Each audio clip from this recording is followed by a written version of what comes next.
we're drawing closer and closer. As you know, the president's ministers have gone through the processing in the National Assembly. 45 of them are standing by to be sworn in come Monday, and we understand that this will follow a sort of a retreat for the ministers. So it does look, unless the president isn't there personally, it does look like President Tinubu's schedule is as full as you can imagine. Okay, now, talking about those ministers, we started that yesterday, and you heard the commentary you also added from home. I hope you'll continue today with your opinions, impressions. But my guest this morning is Nosa Osaiku. He's a member of the Nigerian Human Rights Community, but he's also a certified project manager. And we're delighted to have you. Welcome back, I should say, because we've been together before. Yes, thank you so much. It's a pleasure to be with you. I just hope you come and sit down here, because I know that you are between the U.S. and Nigeria. That's correct. But at least here we are seeing you, so you're in Nigeria. That is correct. Are you home for the event, or, you know, among other things? Yes, I visited for some other business engagement and also to be abreast with our community, because I love this country, and I want this country to do well. I'm rooting for Nigeria, and by extension, we are rooting for the president, because when the president does well, Nigeria does well. And when Nigeria is doing well, we are all doing well. We are all doing well. You know, there's so much that we could actually unpack in what you just said, but that would be going off the subject matter of the 45 ministers designate. Those are they're very important statements into what you just said. So let me first ask, you know, what you think about the list. We started this yesterday, and there have been generally positive reviews. Nobody can have 100% in terms of one way or the other. So let me seize the opportunity to ask you, first of all, it's been said that this list is much more balanced than we've ever seen before. In terms of the sectors, you know, the region, the political zones, you know, all of that. And, you know, there's been a careful balance for religion, for all these. Just generally speaking, you can hardly fault it. But I shouldn't be saying that. What do you think is my question about the composition of the list? Thank you very much.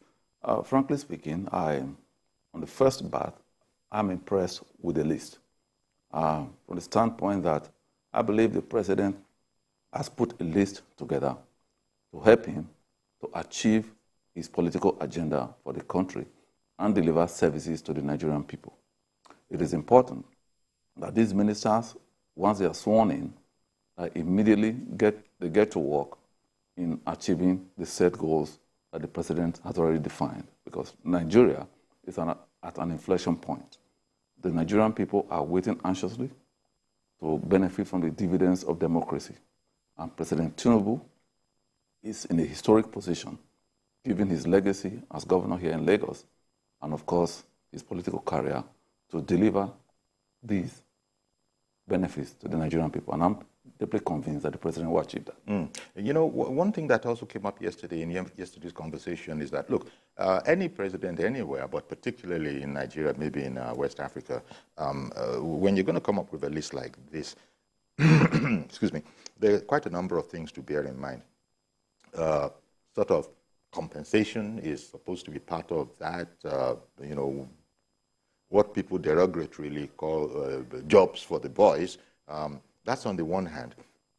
But the sheer number of professionals and technocrats and experts in their various fields that the president has managed to entice back home. Maybe that's not the word to use. I won't say entice, because these guys were doing fantastic abroad.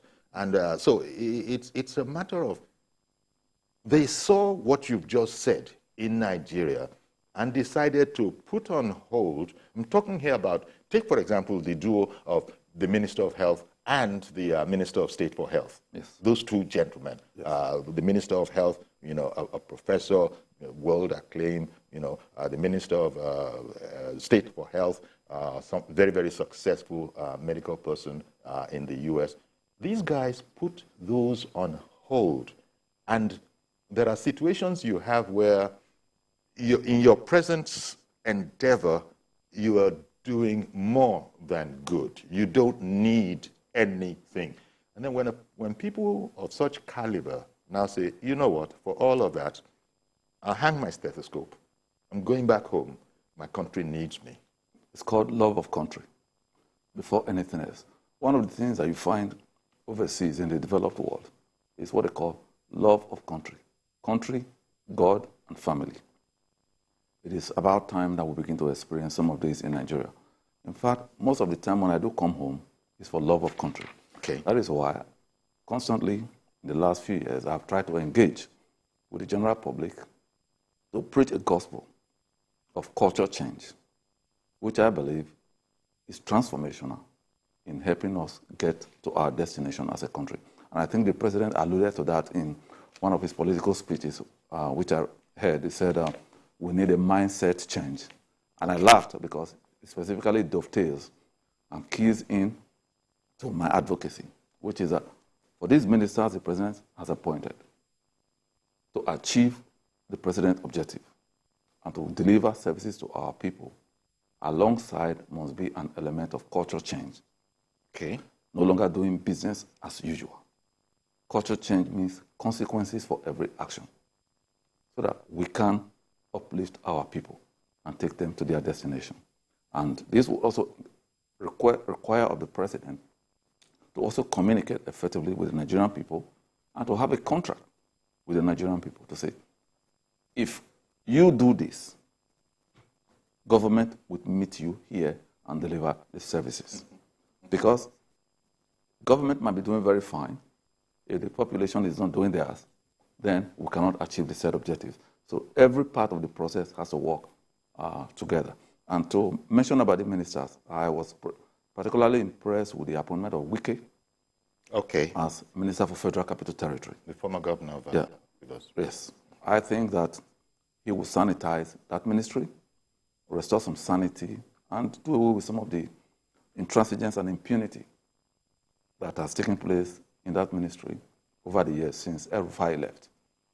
And of course, although initially I was hoping that the president will appoint him to works, works or power, because works and power, along with finance, are the key tripods upon which this administration will succeed and lift our people out of poverty.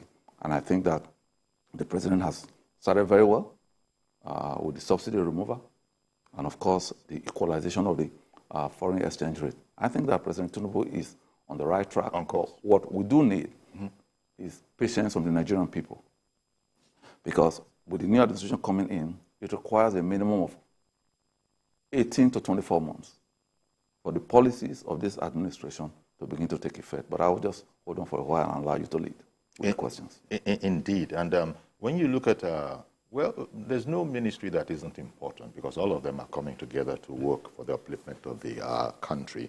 But when you look at things like offices like that of the Attorney General of the Federation and Commissioner for Justice, Minister for Justice, I beg your pardon.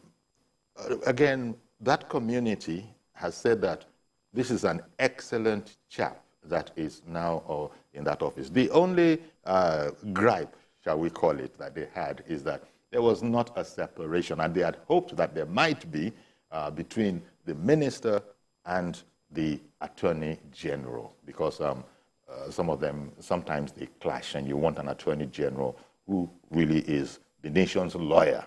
Yes. You know, what do you think about that? Well, I think that the quality of the individual is important. And the individual the president has appointed has the confidence of the president.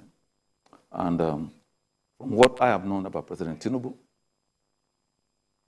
and some of the caliber of the persons appointed so far, I believe that this minister or the Attorney General would be able to discharge the duties required of that office and be able to manage these two departments, both as minister, as Justice Minister, and the Attorney General, because it is important here that it is not the various departments that is under the ministry that is important, but the quality and the caliber of the individuals appointed. and of course, the checks and balances that are in place to ensure that the laws of the land are followed, and violators of our lands are prosecuted to the fullest extent of the law. So knowing the legacy of this individual, I think that he will do a good job. And Nigerians actually are at a point here now where Nigerians want consequences for actions. So if you violate the law, you pay the price. Indeed. So we must get rid of this era of what I call Oga Abeg, which are the three most dangerous words in the Nigerian lexicon. Indeed. Because we believe that when we violate any law, as soon as we offer those three words, then our sins should be forgiven. And you have the right connection, somebody to call somebody. And that is wrong. And that is certainly wrong. Okay, let's take a break now. Please stay with us. We'll be right back. And as I said, we'll include your calls later on.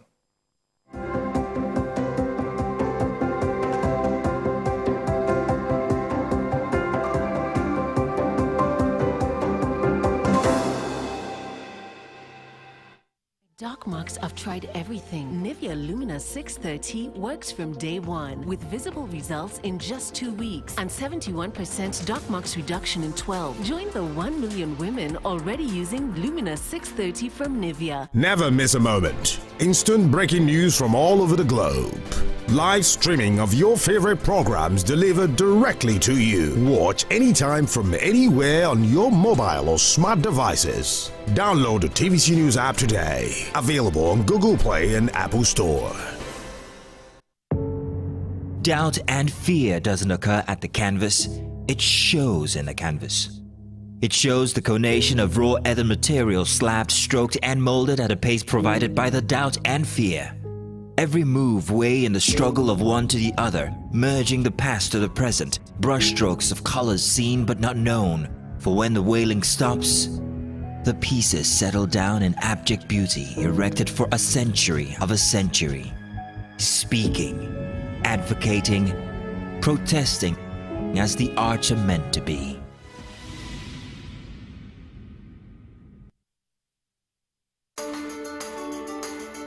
There is always more to a story than the screaming headline. The part of a story that is not told casts a shadow. It's like the part of an object that is not reached by light. On TVC News, I'm able to explore the many angles there are to a story, talking to stakeholders, asking the difficult questions, and digging for facts. I believe the viewers are able to make a better decision if they're well informed and understand not just a part, but the complete story. TVC News, first with breaking news.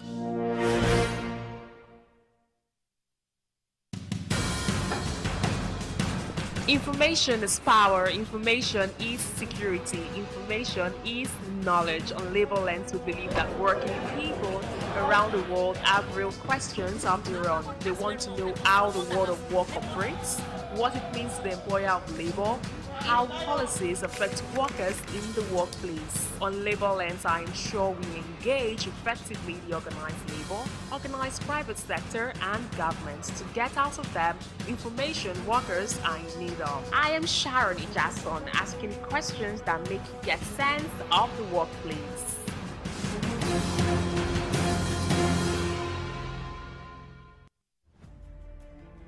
Politics is defined as getting what, where, when, and how. But in the mix, many things come to play to shape the political fortune of any country. Honorable Minister, how you misinform the public? From the political actors to the electorate, campaign to voting, from debates to policy decisions, big events happen to engage us in constant conversation. That's what we're looking for. Not some people who are talking about ethnicity. No. Who is on your mind? Don't worry. Join me every day on Politics Tonight, where we dissect issues that shape our political destiny. Politics Tonight, weekdays on TVC News.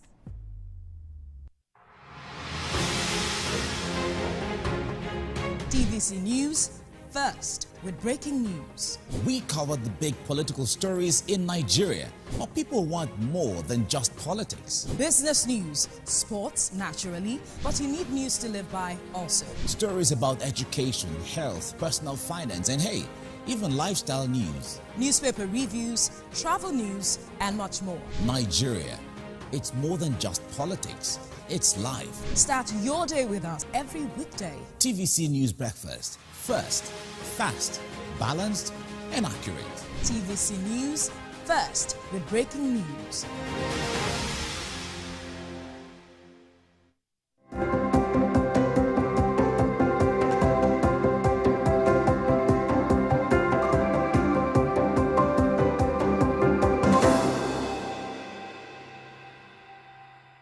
Okay, welcome back. And our guest is Nosa Osaiku, and he's a member of the Nigerian human rights community, apart from being a certified project manager. And we're looking at the composition of President Tinubu's cabinet. The Ministers-Designate will be sworn in on Monday. We hear that will be following a sort of a retreat for the ministers. But we were talking just before we went about a number of innovations. There's ministries like the Ministry of Finance. We had a variation, such a sort of modification, even I think in Obasanjo's time. We have it again now. Finance and coordinating the economy is one. Then there's marine and blue economy. Keyamo is not just the Ministry of Aviation, also of what is, I forget now, but it's about space development, yes. Something like that, Then health and social welfare. So it just goes on and on, gas resources, humanitarian affairs, and poverty alleviation. You see, I'll tell you this now. I think I'm not under the payroll of President Tinubu. Okay, I mean, I would like to make that clear here. Over the years, I grew myself being a critic of government, but over the years, I found out that the best way you can achieve for our people is to work with government to provide solutions. I think this president has tapped into something that would uplift this nation and reposition our country for the 21st century. Some of the ministries and the realignment are spot on and innovative because they would help us to harness these resources. For example, regarding with the blue economy. Yes. Below the seabed, okay, we have large, extensive amount of nautical miles, with that borders Nigeria, which we have access to according to UN charter, that we can explore. We're talking about minerals like cobalt, iron ore, silver, gold. These are needed in enormous amounts. That if we can, under the seabed. Under the seabed, yes, that you can explore. But the thing is, which I know President Tinubu would not do, is that government should not be in the leading role of doing this, but rather these efforts should be privatized so that private industries should drive growth and productivity for our country. Okay. The days where government has to set up companies and provide jobs are far gone. Our government should not be in the business of creating jobs, but rather this government and future government should be about creating the enabling environment for jobs to be created. That would allow jobs to be created. For example, in the United States, nearly 85% of jobs in that country are created by the private sector. So what we need government to focus on now is to provide the necessary infrastructures that would enable businesses to thrive. You spoke about minerals and cobalt and some of those things under the seabed. Yes. And that just reminds me that there's also a new ministry, something about solid minerals development. Okay. There's this ministry, of solid ministry development. Yes. That's headed up by Dele Alaki. Yes. So when you mentioned that, my mind immediately went there. Yes. So there's a lot of stuff that we probably might not have paid as much attention to in the past. Exactly. That the president is now showing is very important. Yes. Like you mentioned, gas resources. Gas resources too. That is an underutilized resources in this country. Originally, I have a degree in chemical engineering, so I'm aware of some of those, that for years we have been burning and flaring gases in Nigeria. That is like putting tens of millions of naira on the table and setting it on fire. We can drive and create at least 5 million jobs by properly harnessing that resources. For example, many people go to the market to buy gas cylinders. What stops us from planning our society in such a way that this gas can be channeled to homes where you don't need to go carry cylinders, but you turn on the valve, you get gas immediately. You get gas. So you subscribe to it just like electricity. Exactly, and it will be metered. Not only that, we can also drive our power system with gas. Okay, should be an integrated system where the power plants are positioned to where there are lines that go straight directly to these power plants that are gas-driven to generate electricity to our people. Because if we can solve electricity problem in this country, you can take it from the table and almost 10 to 25% of overhead costs for businesses. That saved resources can be channeled to create jobs for our people. And now that I talked about gas, I want to mention this here. When the president came in and removed the fuel subsidy, there were a lot of decibels that were raised about that. But it was the right decision. It was the right decision because you could not have done it 6 months later. But with the palliatives that is being talked about, I want to suggest here that we can achieve the palliatives and reduce the cost of fuel by embracing ethanol. In Brazil, since 1972, 100% of the vehicles in that country run on ethanol. We can do that here in this country. Ethanol is a liquid fuel, isn't it? Yes, and you can get that from sugarcane, from corn, and from cassava. So my proposition is that with that alone, we can create 10 million jobs in this country. And it can augment the petroleum. If the president today sends legislation to the National Assembly and mandates 20% ethanol blend with our gasoline, that will reduce at a minimum the price of fuel per liter by 25%. That's one, which means that will drive down the cost of transportation.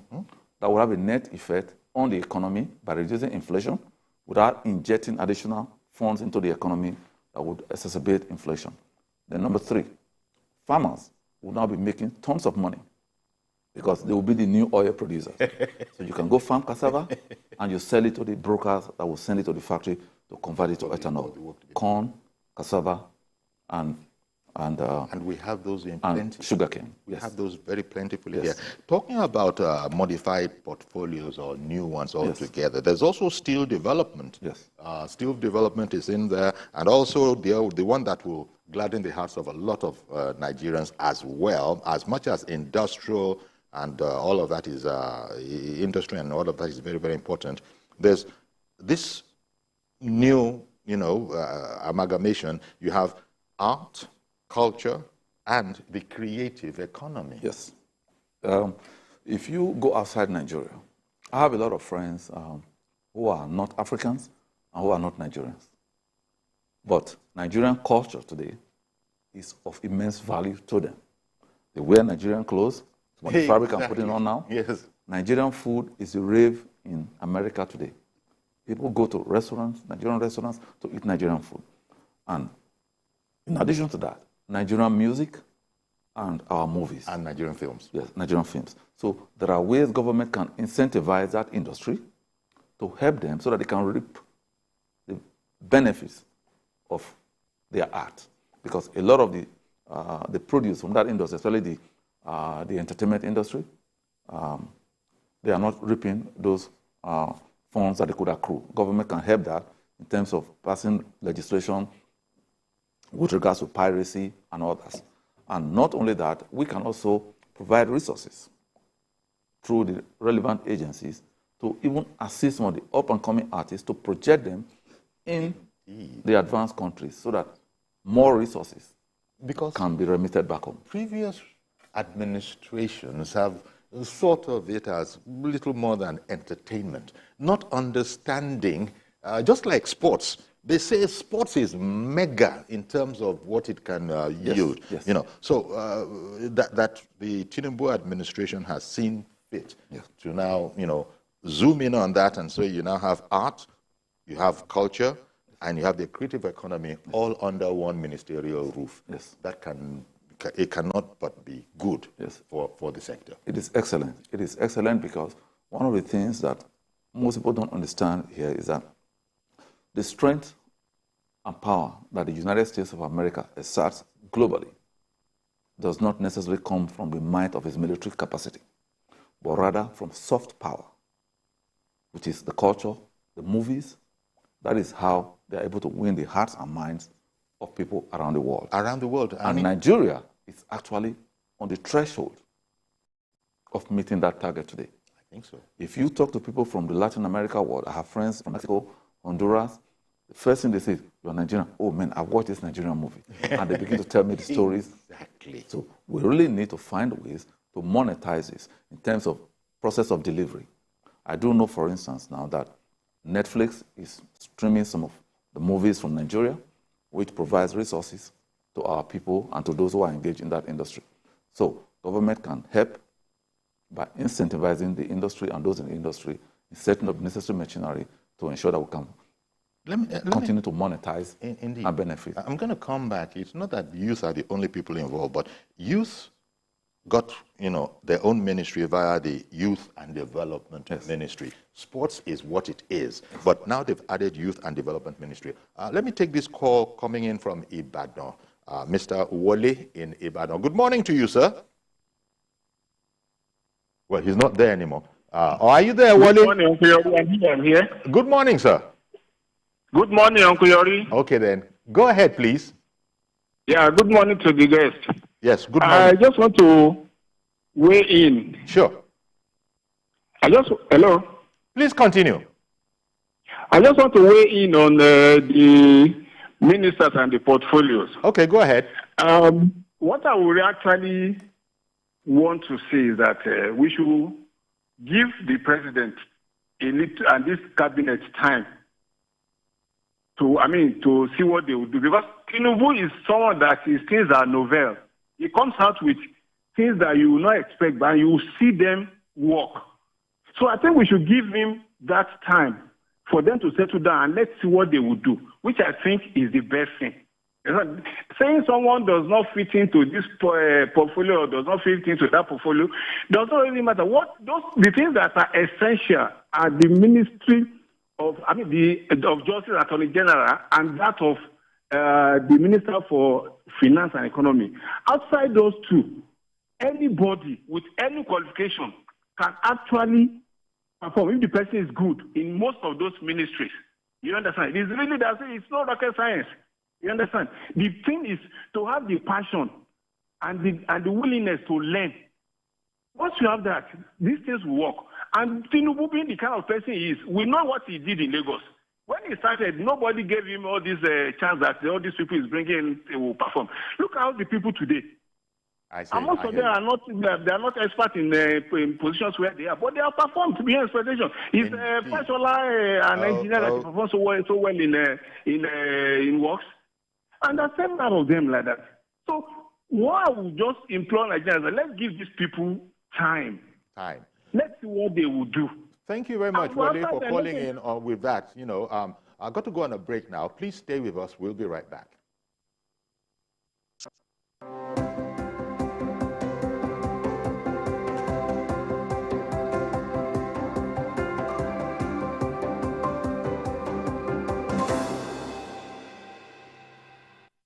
Experience information and entertainment like never before as TVC Breakfast takes your weekends to a whole new level.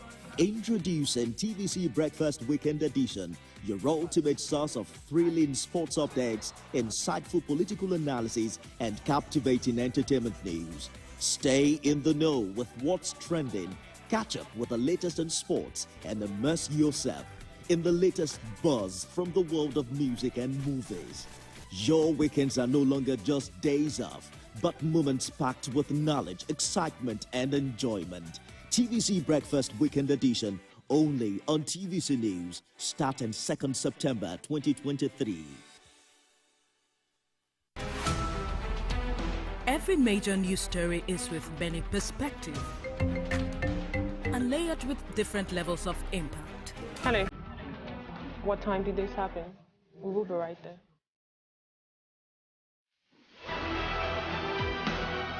At TVC News, we follow the big and major news, gathering the facts, witnessing the outcome. I am here live at the aftermath of the approval of the new national minimum wage. We are TV Station of the Year, not just for breaking news, but for being first, fair and accurate. TVC News, first with breaking news.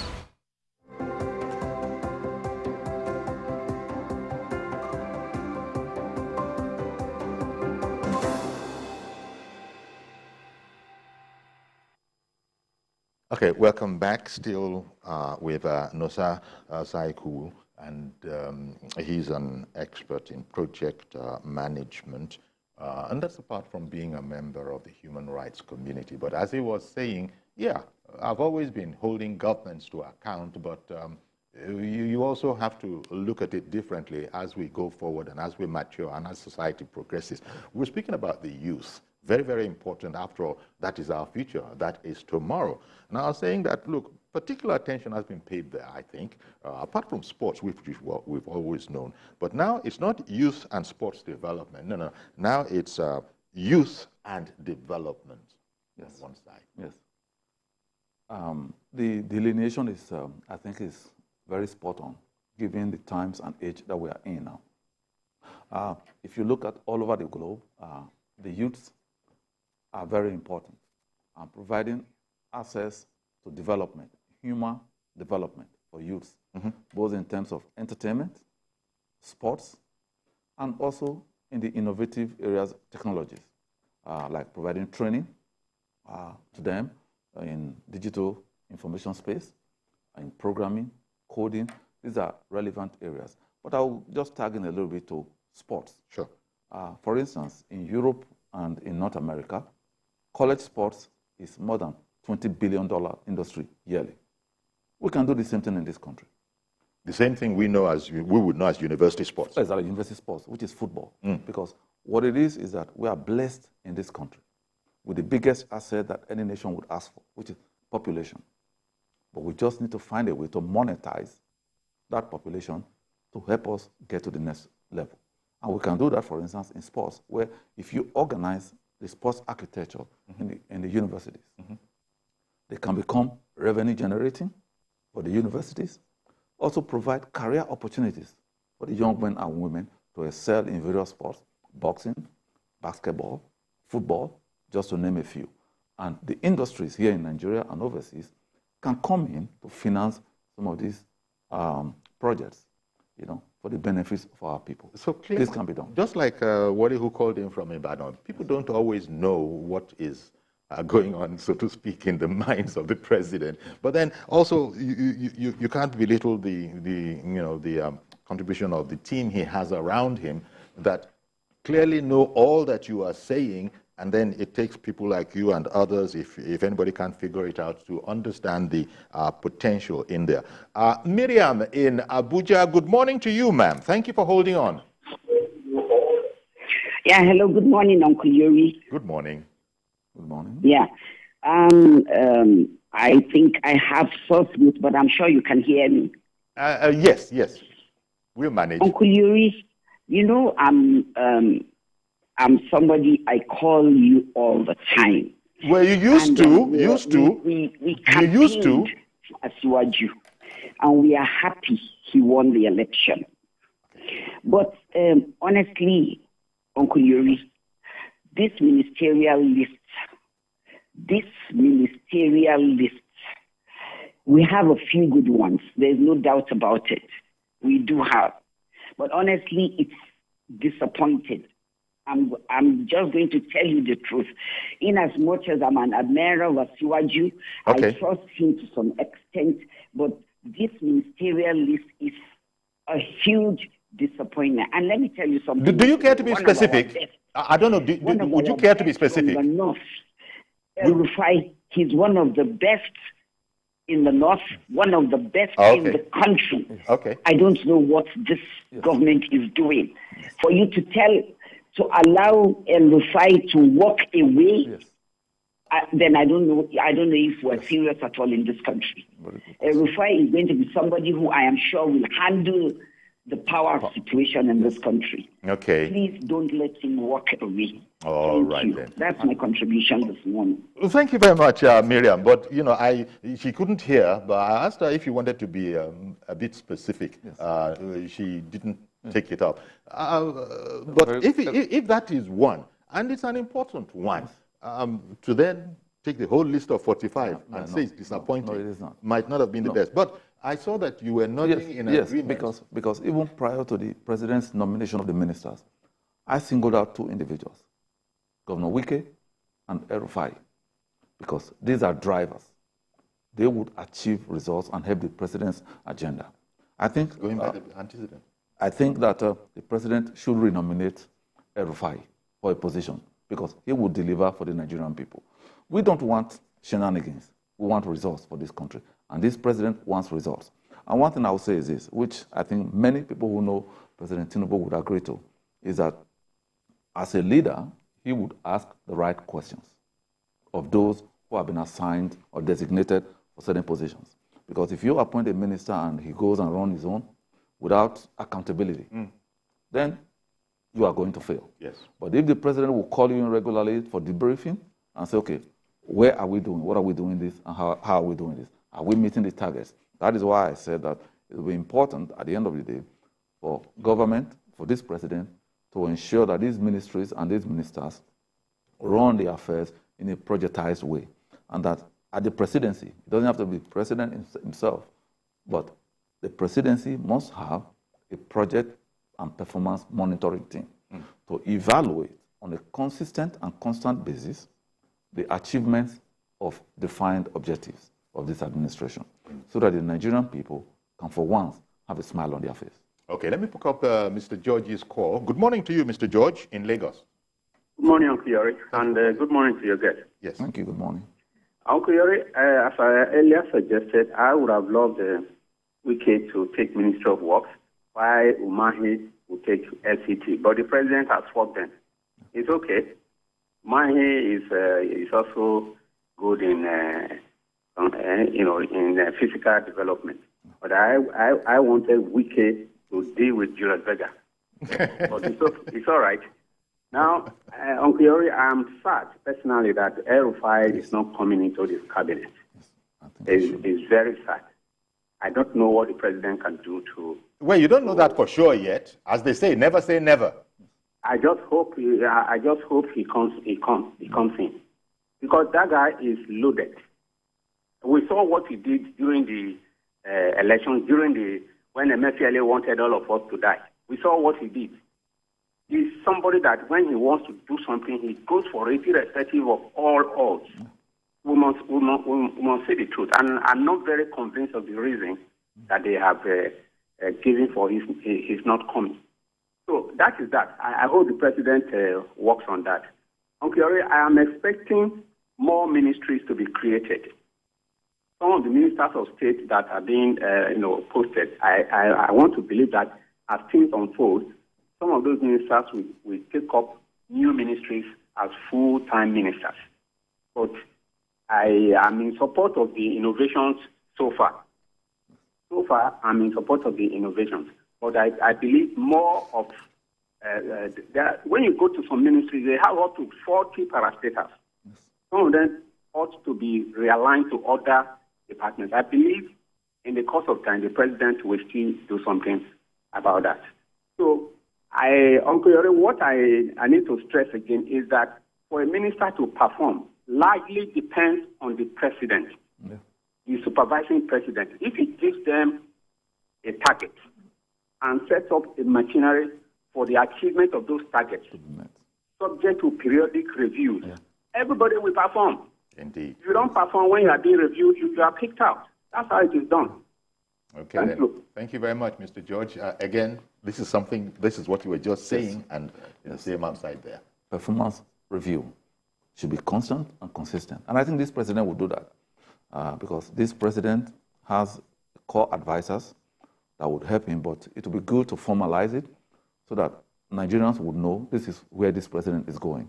Because there are so many naysayers out there, but I think that at the end of the day, Nigerians are going to be satisfied because I believe that this president wants to go down in the history of this nation as the greatest president Nigeria has ever had. But what we will require is patience on the part of the Nigerian people, effective communication from the presidency, giving a vision of where we are going and how we intend to get there. You know, this now brings us back to what you've just said, brings me back to the Minister of Information Designate, who is seen as a consummate professional.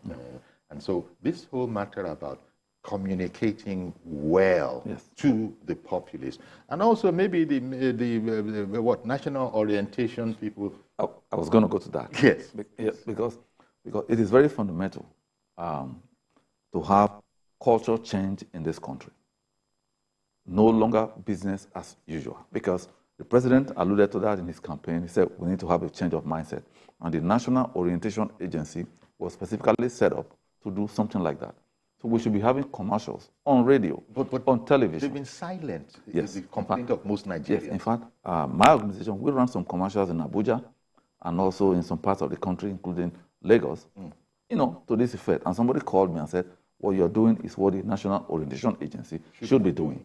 Because really, every Nigerian, including the president, the commissioners at the various state levels, the governors, the civil servants, and the military and security services, all of us must do right by this country. Nigeria is a great country. The biggest problem we have is that we have a culture of permissiveness. Anything goes. All violations are forgiven. No more. We must insist that if you break the law, you could be my brother, my relative, you need to pay the price. Exactly. If you're driving, I mean, look at the freeways in Lagos. I just came from Benin 2 days ago. Go to the freeways there. You'll be disappointed at the lawlessness on the road. And yet, that is a testament. When these same people have any reason to go abroad, they conform. Because of the culture. Because of the culture there. The culture there will not put up with our shenanigans. And as soon as these same people come back, they revert. Exactly. I don't know. Comrade David in Abuja, good morning to you, sir. Good morning, Uncle Yori. Good morning, sir. Good morning. Thank you for calling in. Yes, and good morning to your guests in the studio there. Thank you so much. Good morning. Yes, I want to make a little contribution concerning the issue on grants. Go right ahead, please. Yes. I will advise Mr. President to do everything possible to see how he can bring back El-Rufai, because El-Rufai have what it takes to contribute to this present government. Yes. And the effort of El-Rufai to help Nigeria. Yes. That is one. Two, and I also advise Mr. President to not be too greedy on his own aspect. Same Mr. President was ECOWAS chairman and he's still Nigeria president. He should release Minister of Petroleum to El-Rufai. So El-Rufai can play a good role in that aspect. So because when the work is too much for Mr. President, he will not have attention to most of these issues. He's ECOWAS president, chairman, he's not Nigeria president, and he wants to become a Minister of Petroleum. It's too much for him. He should release that petroleum minister to El-Rufai, so El-Rufai can play a good role there.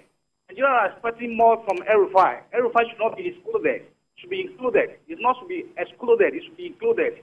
But the role of El-Rufai, we have seen what El-Rufai did when he was Minister of FCT. And we know the role he played when El-Rufai want to kill Nigeria, just like what the other caller said. You know, El-Rufai is not just a small animal in the boat. It's a big animal in the boat. And the El-Rufai will make a good contribution to Nigeria.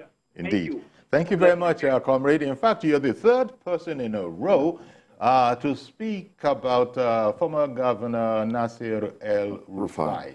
And if the president is listening, well, he might not be, but certainly his people might be listening. You know, and by the time you take, it was just 3 callers in a row, but by the time you extrapolate that statistically, you begin to be able to guess what people might be thinking. They think that El-Rufai still has a lot to offer this country, but we don't know what went wrong. Yes. You know, because we don't know what went wrong. Because as you recall, it's in the public domain that the president had invited him to work with him and get his commitment that he would do so. So that it has now gone the way it has gone. But as I said, you never say never. Yes, I tweeted the chief of staff to the president on this to say that Wike and El-Rufai needs to be part of the winning team, and this president will do best if he finds a way to incorporate El-Rufai into his administration to deliver to our people. Okay, you had said that before. Yes, before the ministers. No, before the before they were screened, because I followed the careers of both politicians and I was impressed by what they have done in their various states. That I think it will serve Nigeria well to have them involved. Well, for whatever it is worth, that's the third person in a row that is saying that what happened with the El Rufai project. Good morning, Benga in Abuja. Thank you for calling in. Good morning, Mr. Yori. Thank you. How are you? Good morning to your guests there. Good morning. Yeah, he came to me in some area as a surprise. Sadly, when you talk of Mr. Dele Alake being given mineral resources, and you agree with me that even during the screening, everybody there was thinking that, look, this is a potential Minister of Information. Every question that was asked was based on you be in charge of information. There are people who have been working with him for about 20 years, must have known what you could get from him from that area. To me, I see that the kind of trust. He wants to achieve something, and he needs somebody that will tell him the way it is. Because if you look at the mineral resources in this country, I've already gotten what we can get from it. I mean, a lot of it could have turned our economy around. We have gotten some foreign something from it. Look at South Africa, from gold and diamond. In fact, the economy is bouncing on that. And then, if we can do the same thing in Nigeria, turn it around, make sure we get the right value for it. I think that's what everybody is looking at. So now it's for my brother Dele Alake to prove this, that yes, you put me there and I know I can deliver. Also, Aviation Minister, it came as a shock to everybody that he was given to Keyamo. Keyamo has always proved that he's a man that is very meticulous as a son and in everything what he has to revive that sector for the benefit of Nigeria, which would be up to the sub-Saharan region of Africa, especially in aviation. They were losing that. We don't have a national airline. If we could do that, I think it gives that on a trust. What I'm saying is that they should not disappoint their Shiwaju in that area. For other people, I don't have any problem with them. Because Shiwaju is the visionary, he's commander-in-chief, he had the general in the field. Indeed. He tell them what to do. And he should be very strong on his KPI. Whoever is a believer should be put out. After 6 months, he should address and try to assess everybody on that in the key performance, the performance, that index. That if you don't perform in the key area, you should not have anybody as maybe a no-touch man. Nobody should be above his command there. You should get them out. If you can get it right, I believe we can achieve something. We are looking for our to do the magic he did in Lagos, from 500 million in a month to 6 billion. You know, our economy today is in shambles. Our revenue is very low to our loan. That's the issue we have. It's able to bring revenue out, to generate revenue without creating more hardship to the people. Especially in the area of tax. There are millions of people, both corporate and tax in Nigeria. And that area to be looked into. We should not tax anybody unemployed, but those who are paying should pay more, and they should drop people to the taxing. Those 3 people, what they are doing, the Dele Alake and Aviation Minister, please, eyes on them. Okay, then. Thank you very much for calling in. Appreciate your call. I think the point has been made on the program by a caller in there that, look, although he might have understated the case slightly when he said that, look, it's not rocket science.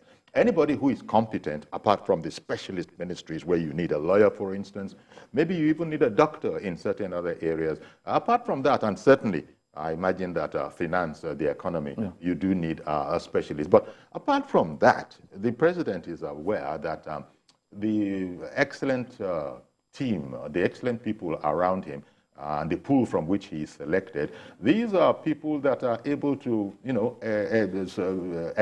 succeed and excel in different areas. Now, you spoke about Festus Keyamo, SAN, aviation, but people forget the rest of the title, and aerospace development. Now, that is what surprised me more than Festus Keyamo being the minister in that. Aerospace development.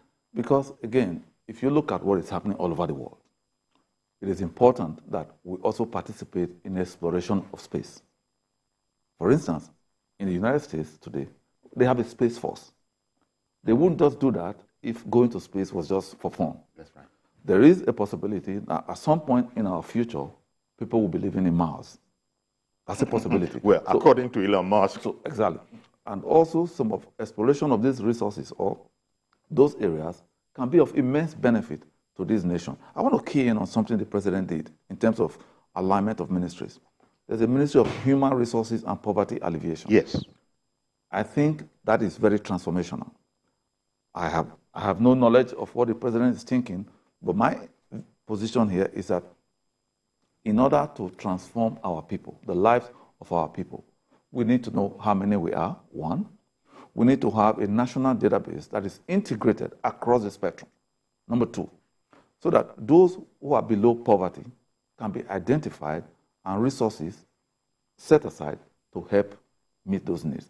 And then thirdly, I think during the campaigns, I also listened to the president talk about ways of generating jobs and improving the economy.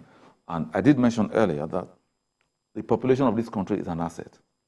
And if we can bring about culture change, we can monetize our population by having our banks play their rightful role in providing low-interest loans to our people so that we can rejig our economy and provide assistance and resources that can uplift this nation. I'll give you just a brief example. A very brief example. Yes. If you want to buy furniture in Europe or in America, you don't need to have cash. Yeah. You go there, you buy on credit. The man that sells it gets money immediately from the bank. He can make more furniture, employ more people. You can start enjoying your furniture and pay instrumentally. I think the president will do something like this for the benefit of our people. Indeed, even when you look at the $5 billion that was, released, there was that aspect to it that wasn't usual. That look, what was it now? Was it 48% that will be paid back installmentally? Yes. Yes. And when I did the figures, I said, which government will not be able to pay back something like 1.25 million a month, that kind of a thing. This is so exciting, but I want to thank you very much, Nosa, for coming on. We've run out of time. We would have loved to continue. Maybe there's still some outside there.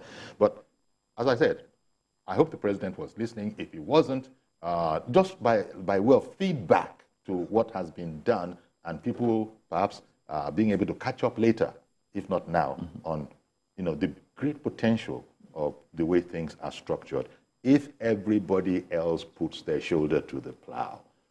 I want to thank you. Yes. We've run out of time. Thank you so much. But appreciate your coming. So that's our program today. Then please join us on Monday for a fresh edition. I am YORI FOLARIN. Bye-bye for now.